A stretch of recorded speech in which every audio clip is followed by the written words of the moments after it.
데살로니가전서 2장 10절에서 12절 말씀입니다. 함께 봉독해 올리겠습니다. 우리가 너희 믿는 자들을 향하여 어떻게 거룩하고 옳고 흠없이 행하였는지에 대하여 너희가 증인이요 하나님도 그러하시도다. 너희도 아는 바와 같이 우리가 너희 각 사람에게 아버지가 자기 자녀에게 하듯 권면하고 위로하고 경계하노니 이는 너희를 부르사 자기 나라와 영광에 이르게 하시는 하나님께 합당히 행하게 하려 함이라. 아멘.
주님이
아버지 하나님, 오늘도 말씀을 대합니다.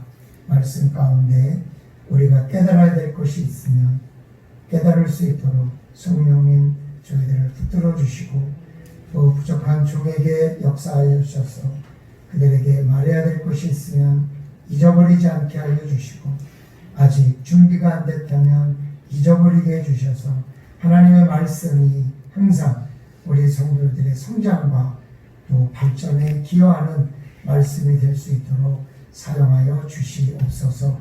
혹여라도 시험에 드는 말씀은 잊어먹게 해주시고 또 은혜가 되는 말씀은 기억하게 도와 주시옵소서. 예수님의 이름으로 기도드리옵나이다. 아멘. 조금 아까 우리 청년부가 찬양하는 가사 내용을 보니까 참 어쩜 그렇게 좋은 말만 하는지.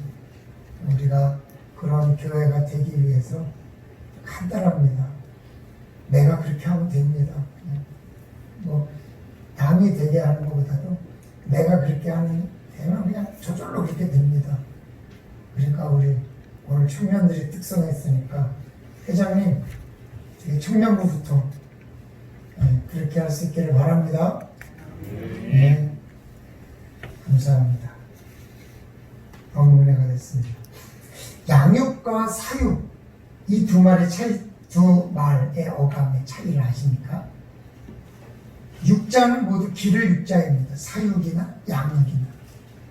하지만 양육할 때 양자는 기를 양인데 이 사육할 때 사자는 먹일 사자입니다. 그러니까 양육은 기른다는 의미이고 사육은 먹인다는 의미입니다.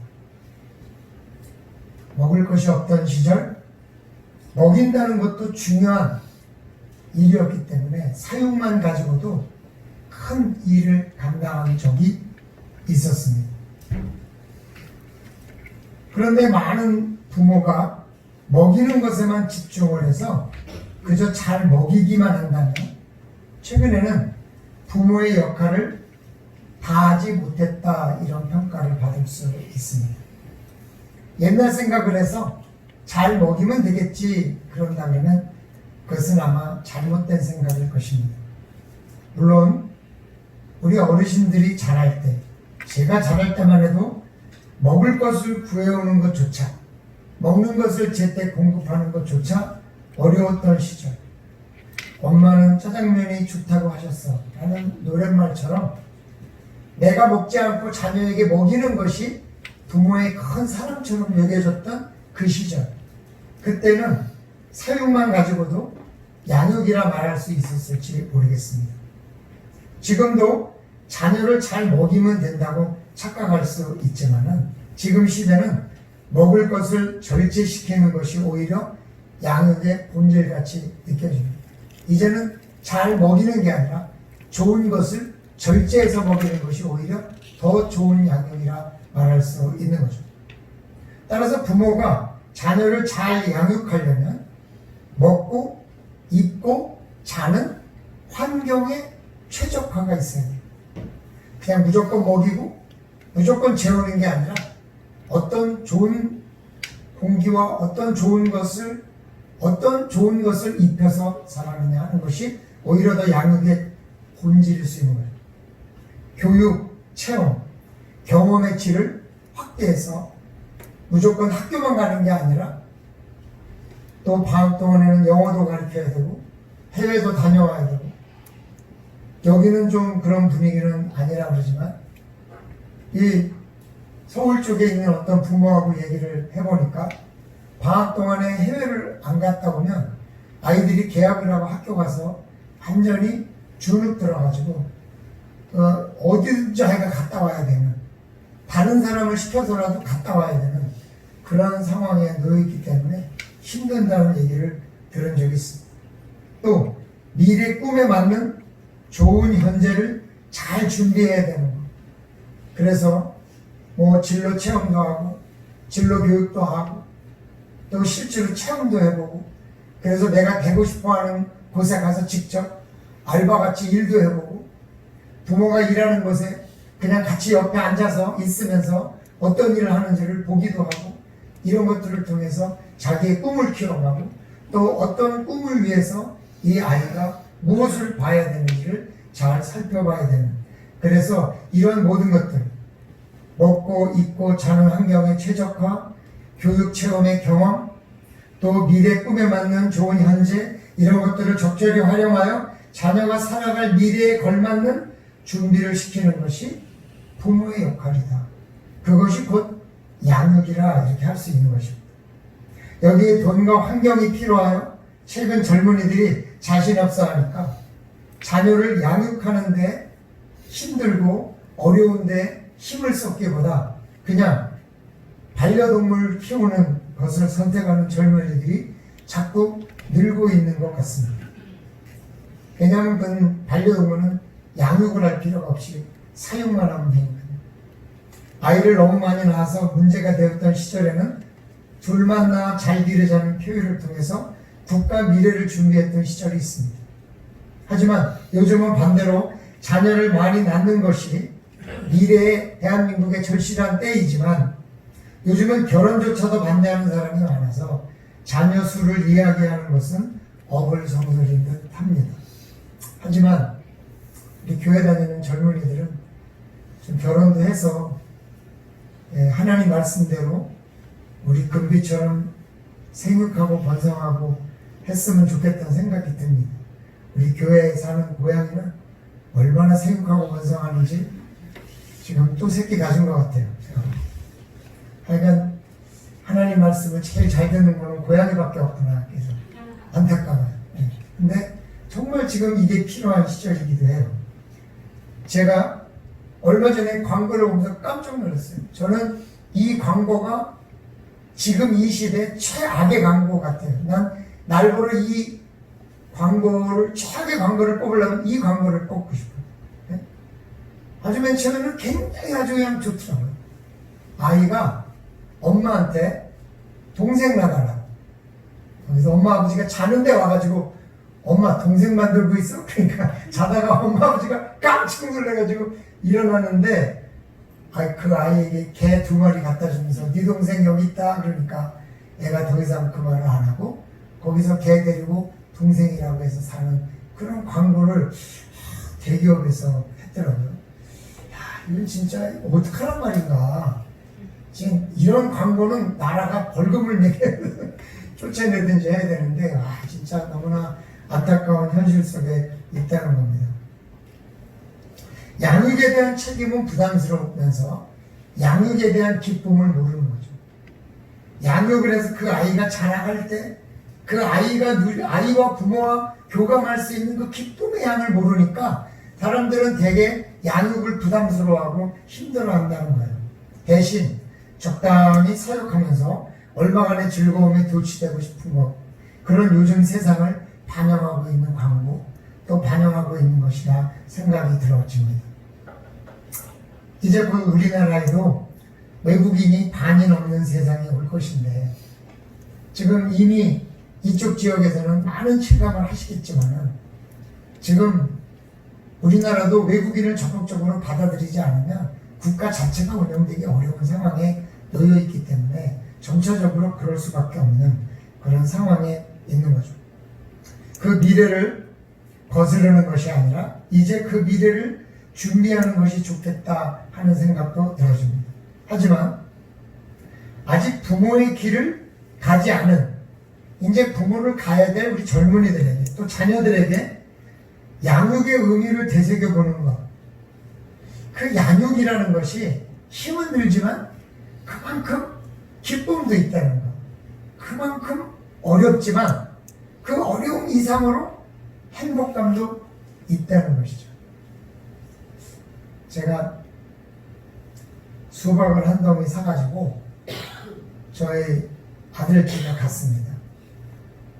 갔는데 우리 이제 손녀가 이제 어느 정도 컸으니까 아마 작년에도 수박은 먹어봤겠지만 이제 새롭게 이제 인지가 되는 때니까 그 엄마가 그 아이를 데리고 노는데 우리 며느리가 우리 손녀를 데리고 노는데 할아버지가 이거 사다 줬다고 그러면서 이게 뭘까?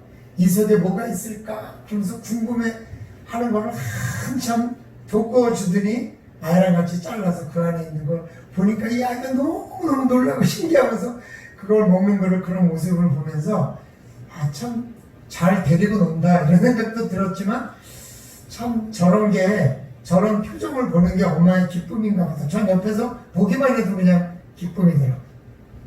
사랑하는 성도 여러분, 이 자녀를 양육하는 것과 또 다른 기쁨이 있는 게 뭐냐면 믿음의 사람들을 양육해 가는 겁니다.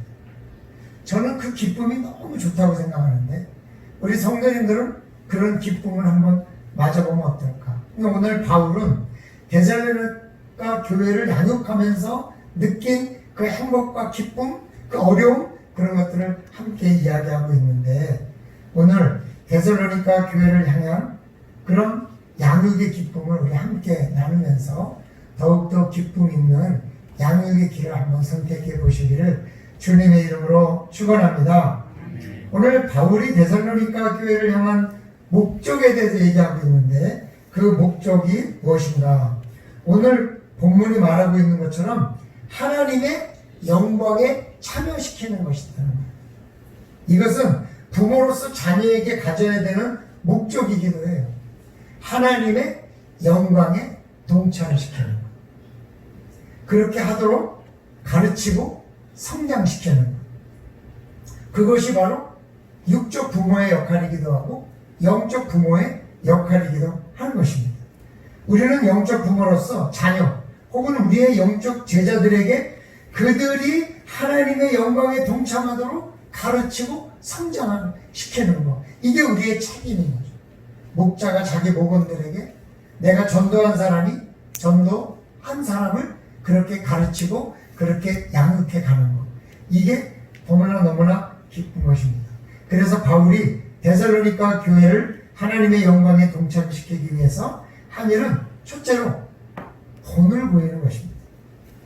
바울은 어떤 본을 보였다고 합니까? 바울이 거룩하게 행했다는 것은 두 가지 의미가 있어요. 하나는 율법적으로 온전하게 행했다는 것이고 둘째는 세상 앞에 온전하게 행했다는 거예요. 거룩하게 행했다. 그가 거룩하게 행한다는 말은 그 중에 율법적으로 온전하게 행했다는 것을 말합니다. 바울은 율법의 무용론에 대해서 가르칩니다. 이제 율법은 필요 없다. 은혜다. 이렇게 가르칩니다. 그렇다고 해서 율법을 지키지 않아도 된다? 아니다. 그의 서신서는 항상 앞부분에는 복음에 대해서 설명하고 뒷부분에 대해서는 율법에 대해서 설명하고 있습니다. 근데 그냥 율법을 설명하는 것이 아니라 그 율법의 의미에 따라서 어떻게 그 율법을 지키는 것이 좋은 거에 대해서 자세히 아주 강하게 설명하고 있다는 것입니다. 물론 그것이 어떤 형식에 갇힌 그런 삶을 말하는 게 아니에요. 말하자면 교회를 주일에 왔을 때 와서 딴 생각하다가 앉아있다 갔다 나는 교회를 주일에 왔다 갔으니까 율법을 지켰다 그걸 말하는 게 아니에요. 한 시간을 와 있더라도 그 한 시간의 예배 가운데 온전히 하나님을 향한 예배, 온전히 하나님을 바라보면서 말씀을 경청하고 그 말씀대로 살기로 결단하는 그런 예배, 이런 행함을 이야기하고 있는 거예요. 예를 들어서 만일 같은 일로 3번 용서해야 된다, 이게 율법이에요. 그러면 바울이 말하는 율법은 3번 지켰으니까 4번째 똑같은 일을 하면 가서 두들겨 패는 게 율법이 아니라 3번이 아니라 4번, 5번일지라 할지라도 용서해야 된다는 그 기본적인 마음을 계속해서 품고 있는 걸 말하는 게 바로 바울의 율법에 대한 태도죠. 근데 그게 억지로 하는 게 아니라 기쁘고 행복해서 죄사함의 기쁨으로 하고자 하는 용서, 그걸 얘기하는 거예요. 이건 다른 겁니다. 내가 3번째 똑같은 일을 했을 때 율법을 지키는 사람은 나 3번 지켰다면 4번째만 또 해봐요. 가만히 안 놔두겠다. 이게 율법의 태도고, 3번째 이 바울과 같은 이런 거룩하게 행하는 사람의 마음은 세 번째 또 잘못했을 때, 넌 어떻게 세 번째까지 그렇게 했니? 제발 네 번째는 안 했으면 좋겠다. 너 얼마나 힘드니? 그렇게밖에 못 지키니? 하는 마음을 가지고 그 사람이 네 번은 지키지 않기를 간절히 기도하는 그런 사랑하는 마음으로 하는 겁니다. 이건 완전히 차이가 있는 거죠. 그것이 바로 율법적인 행함과 그 이상의 행함이 되는 거예요. 그래서 바울이 말하는 것은 율법적인 어떤 법을 지키는 행함이 아니라 법 이상을 더 간절히 지켜나가는 그런 기쁨과 하나님 앞에 은혜를 체험한 그런 삶에 대한 이야기를 하고 있는 것입니다. 그래서 율법을 뛰어넘는 행함을 그는 거룩히 행함이라고 말하고 있는 것입니다. 율법 그 이상. 또 두 번째로는 옳고 흠없는 행함이라 얘기합니다. 세상에 흠없이 행하는 것. 성경은 이웃과 가정 그리고 주인과 종 등 각종 관계에 대한 바른 행동을 이야기하고 있습니다. 종은 이래야 된다. 주인은 이래야 된다. 부모는 이래야 된다. 자녀는 이래야 된다. 아마도 그가 여러 서신서에서 말한 다양한 관계에 대해서 그는 바른 삶을 살아가는 기준이었을 것이다.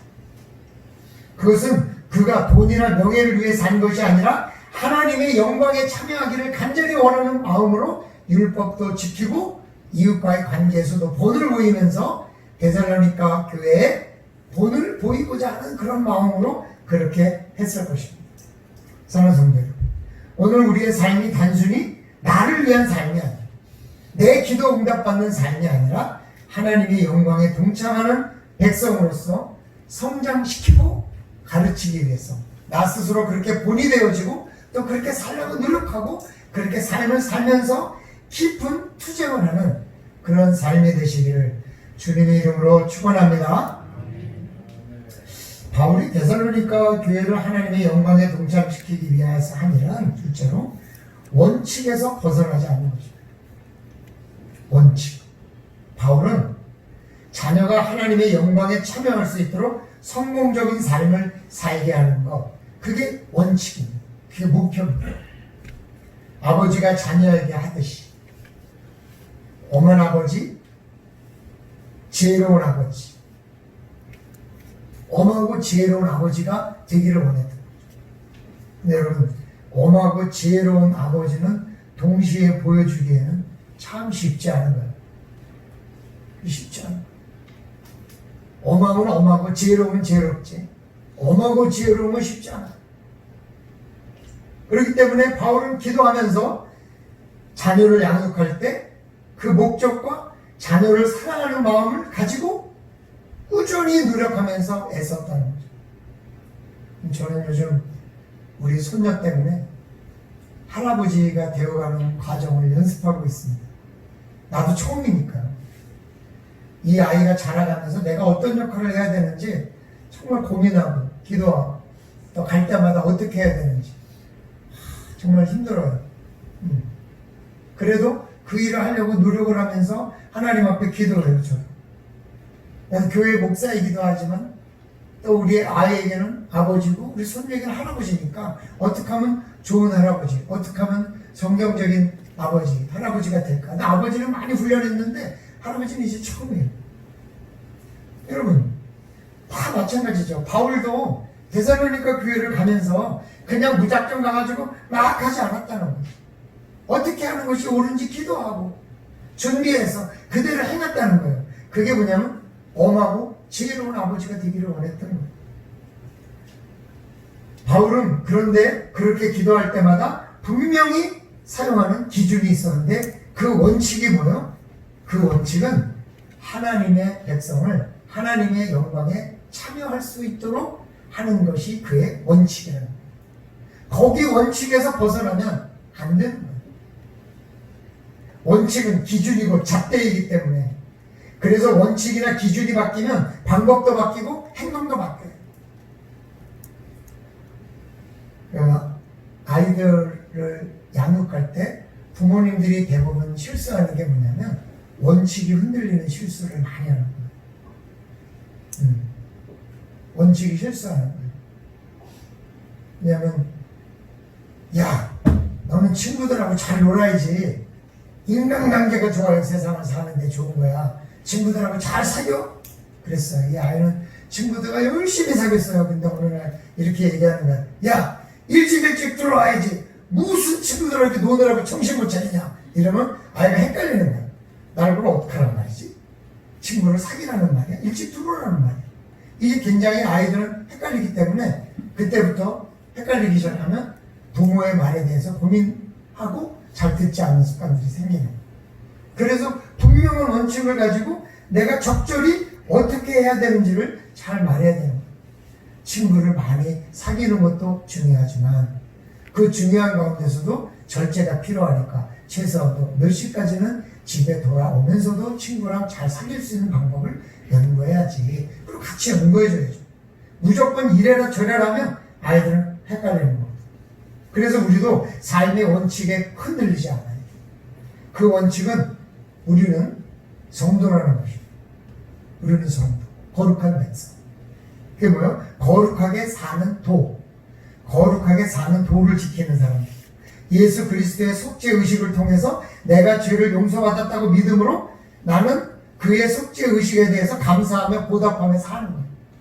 나는 죄를 용서받았기 때문에 지옥에 가지 않고 천국에 갈 수 있기 때문에 그것에 감사하며 성도로서의 합당한 삶을 살아야 한다는 원칙이에요. 바울은 그 원칙으로 사역을 했기 때문에 자신의 행동에 대해서 자신하고 데살로니가 교인들에게도 너희들이 나의 증인이다. 내가 어떻게 살았는지 증인이다. 그렇게 이야기할 수 있는 거죠. 우리의 삶의 원칙이 늘 확고해야 돼요. 한번 따라해 보시기 바랍니다. 나는 하나님의 거룩한 백성이다. 할렐루야. 그 원칙에 대해서 벗어나면 안 됩니다. 그 원칙을 가지고 늘 그 원칙에 확고한 주의 백성들이 되시기를 주님의 이름으로 축원합니다. 바울이 데살로니가 교회를 하나님의 영광에 동참시키기 위해서 한 일은 셋째로 방법을 알고 있었다는 거예요. 방법. 여러분, 굉장히 중요한 거예요. 목적을 알아도 방법이 틀리면 목적에 도달하기 어렵다는 거예요. 목적 자체가 틀리면 아무리 방법을 잘 써도 그 목적에 도달할 수 없어요. 그러나 목적이 있어도 방법을 잘못 택하면은 그 목적에 도달하는 게 너무 어렵다는 거예요. 사람들은 자신의 목적이 분명하다면 다 이룰 수 있다는 생각을 많이 가지고 있어요. 아니에요. 생각보다 어려운 것이 뭐냐면 방법이에요. 우리가 잘 알고 있는 동화도 목적에 대한 이야기가 아니라 방법에 대한 이야기를 하는 거예요. 옷을 벗기는 게 목적이에요. 옷을 벗기려고 바람을 아무리 세게 불어도 바람을 세게 부니까 점점 옷을 여미는 거예요. 방법이에요. 근데요, 따뜻한 해를 쬐니까요, 더우니까 말하지 않아도 훌훌 옷을 벗어버리는 거예요.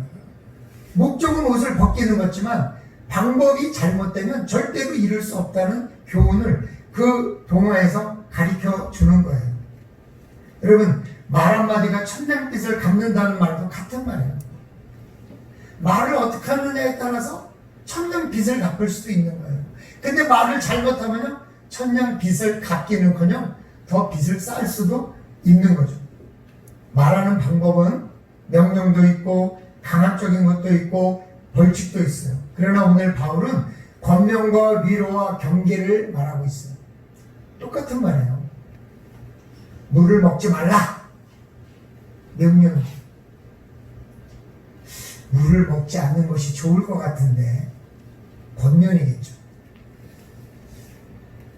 물을 먹지 말아야 하는데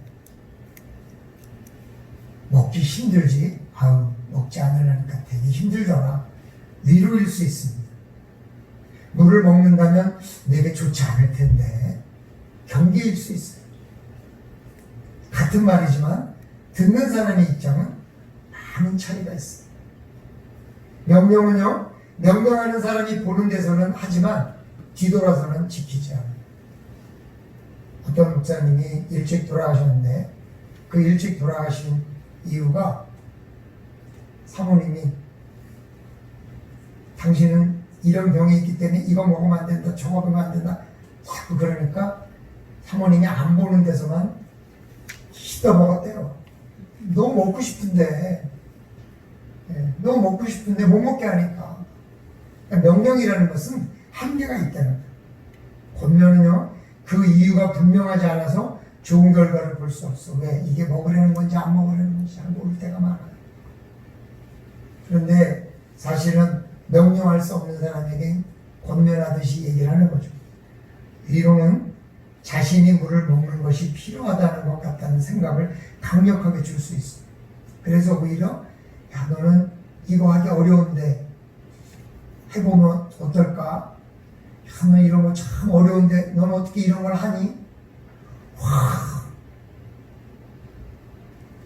제가 좀 악하게 한 것을 죄송하지만 제가 소개할게요. 저는 가끔 청년들하고 내기를 많이 하는데 우리 교회 와서는 아직 안 한 것 같아요. 청년부를 만들 때 청년들하고 내기를 했어요. 1년 동안 살을 5kg 빼면 내가 밥을 사주기로 했어요. 청년들 다 15명. 청년 하나하고 약속을 합니다. 그 청년이 살을 못 빼게 하는 방법은 뭐냐면 올 때마다 뭐라면 너 살이 어떻게 찌는 것 같다. 너 그래가지고 빼겠냐? 자꾸 그러는 거죠. 그러면요 오히려 스트레스를 받아가지고 살이 더 찐다는 거예요. 다이어트를 하는 사람들이 그래요. 그런데요 얼마 빠지지도 않았는데 너 어떻게 살을 그렇게 뺐냐? 확 빠진 것 같다. 야. 너 어떻게 뺐냐? 막 이러면 그 마음에 신나서 자꾸 뺀다는 거예요. 그러니까 살을 빼게 하려면 안 빠졌어도 얼굴이 더 홀쭉해졌냐? 자꾸 그러면은 자기가 더 빼려고 막 노력을 하는데 아니 당신은 나 안 보는 데서 계속 먹어. 어떻게 된 게 나갔다 먹으면 터져. 그러면 아예 포기한다는 거예요. 사람이요 방법을 어떻게 쓰느냐에 따라서 성공할 수도 있고 실패할 수도 있는 거죠.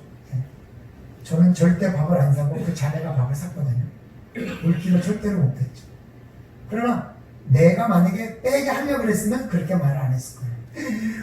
어떻게 이렇게 그냥 아니 너 금세 빠졌다. 너 5kg 벌써 다 뺐냐? 막 이랬으면 아마 금세 뺐었을지 몰라요. 말하자면 목적보다 더 중요한 것은 방법이라는 것을 바울은 강조하고 있다는 거예요. 권면이나 위로나 경계로 했다.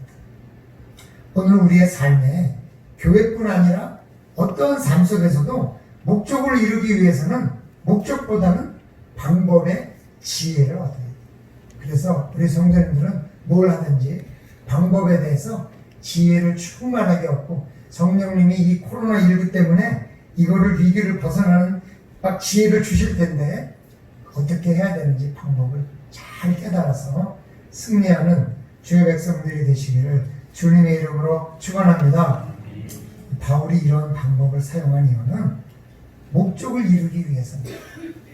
목적을 이루기 위해서 방법을 기도하고 찾은 거죠. 하나님께 합당히 행하도록 가르친다. 하나님의 영광에 동참하도록 하기 위함이다.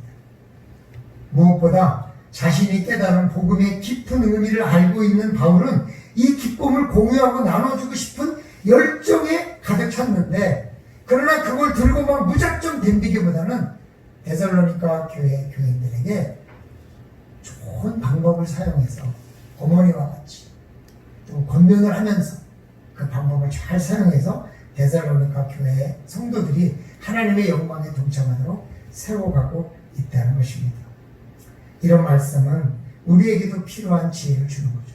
삶의 목적뿐만 아니라 그 목적을 이루기 위한 방법을 깨닫는다면 우리가 전도한 사람을 잘 양육할 수 있는 기회가 있는 거예요.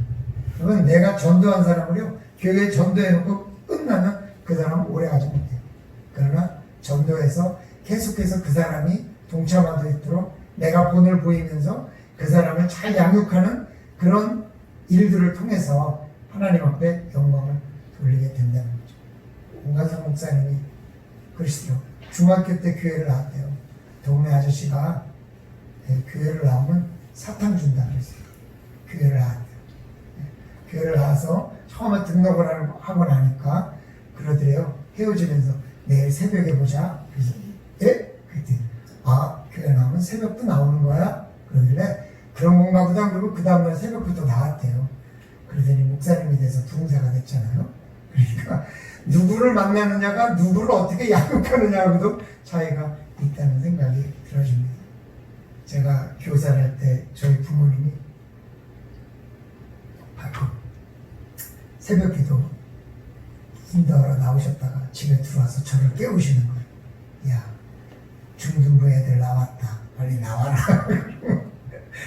우리 중등부 학생들이 새벽 예배 나왔다는데 교사가 안 나오면 되겠어요. 그러니까 할 수 없이 걔네들은 또 왜 나왔대? 그러면서 그게 본을 보여야만 되기 때문에 그 사람들에게 본을 보이면서 나도 성장하고 그 사람들도 성장하고, 오늘 이것이 바로 바울이 데살로니가 교회를 향한 양육의 모습이었습니다. 사랑하는 성도 여러분, 여러분도 하나님 나라의 영광에 동참하도록 잘 배우고 성장하시기를 주님의 이름으로 축원합니다. 그리고 또 잘 가르치고 잘 성장시키도록 주님의 이름으로 축원합니다. 아버지 하나님 고맙습니다. 저희들은 데살로니가 교회를 바울이 양육하면서 좋은 방법을 사용해서 정말로 귀한 일들을 감당한 모습을 보게 되었습니다. 하나님 도와주셔서 정말 우리가 하나님의 은혜 가운데 한 교회를 세우고 한 사람의 한 영혼을 세운다는 것이 얼마나 어려운 일일까 생각하면서 지금부터라도 내 주변에 믿지 않는 영혼들을 위해서 기도하며 그 영혼을 돌보기 위해서 애쓰고 수고하며 하나님 앞에 은혜를 누리는 귀하고 복된 주의 백성들이 되게 도와주시옵소서. 하나님의 은혜를 구하오며 예수님의 이름으로 기도드리옵나이다.